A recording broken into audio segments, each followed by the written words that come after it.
All you could hear was just the loud wind and the rain. And then, I mean, it's pretty much as soon as you're thinking this is happening, that wall hit me. And it's like almost frozen in time of what just happened, what just hit me, where are my kids, where are my wife. This time 1 year ago, we introduced you to Mitchell Wooldridge. It was just a couple of hours after his home took a direct hit from a tornado. Mitchell was wearing clothes borrowed from a neighbor as he walked me around his property. Debris from what little was left of his home scattered all around us. 1 year later, I traveled back to Taylor County to find out how his family and their neighbors are rebuilding what they lost together. What's left of the family's home is now buried here beneath all of this mud and dirt off Sanders Road. But the Wooldridges didn't move too far away, just a couple hundred yards down the lane where they're making new memories on a new foundation. Gathered around their new wooden table, tiny stomachs are filled once again, and life's happy moments are shared. We're better because we have moved in. But the road to healing is long. Still a little bit of anxiety that we're working through, but you know, we're better. Though on the outside, things are coming together. We're here, some sense of normal can come back. The memories of a dark, windy night. That small storm last week, you know, whew, it's kind of hard sometimes. Still play now and then.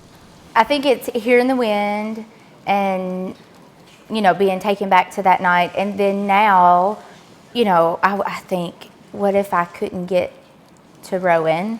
What if I couldn't get to the girls? We were blessed. God spared us. And, you know, and he can do it again. But, you know, my flesh, sometimes just you get in your head and you start thinking, oh goodness, what if?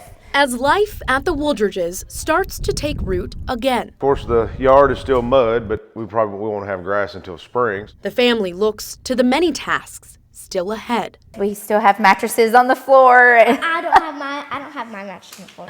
Her bed came, so that was exciting. And just as they did in their morning of crisis. We went across the road and yelled out, and the neighbors were trapped under the rubble.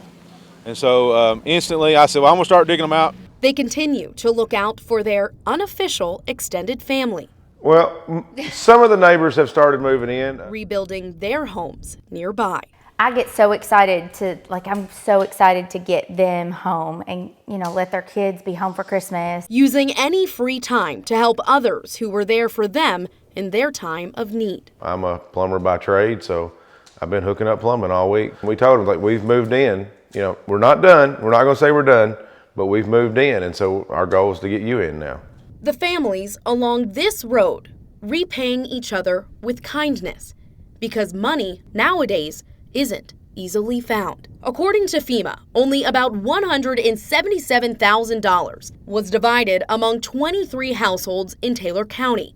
And on the street that was hit the hardest, Mitchell says they haven't seen a dime. The public perception is that the government helped us.